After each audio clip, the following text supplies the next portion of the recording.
Teď se podíváme na to, jak to celý zorganizovat, protože to bývá obrovský problém vlastně podnikatelů, je to, že oni vědí, co je jejich cíl, to je nejčastěji hubnutí a získání většího množství energie na děti, na biznis a tak dále. Mají už i ty nástroje, to znamená i vy tady v té Double Fitness aplikaci, tak máte jídelníček, máte tady přesný trénink, víte přesně, co máte dělat, ale ten největší problém a to, na čem to celý selhává, tak je to, že nevíte, jak si to celý zorganizovat, abyste to stíhali časově. Takže na to se podíváme v tomhletom videu.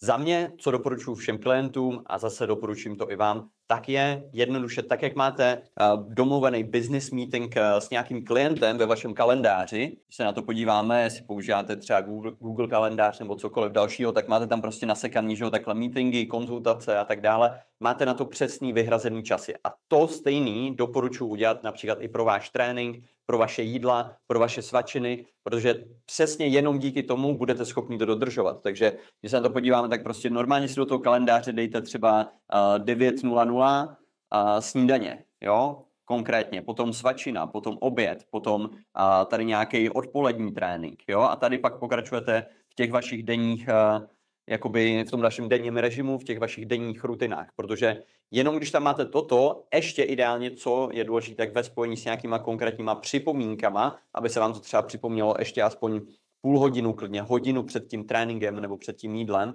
tak kombinace toho domluveného, jak kdyby meetingu sama se sebou a těma připomínkama, tak zaručí to, že vy budete schopni tu aktivitu udělat. Samozřejmě i od toho tam můžu být já jako coach, abych vám pomáhal a kopal vás do tohoto, ale já tady jako coach nebudu pro vás věčně. Ten můj účel není vás koučovat do konce života, a i když byste si to možná přáli, ale mým účelem a klíčem k tomu, abyste skutečně dlouhodobě udrželi ten režim, tak je to naučit vás ty návyky tak, aby se to pro vás stalo běžnou denní rutinou.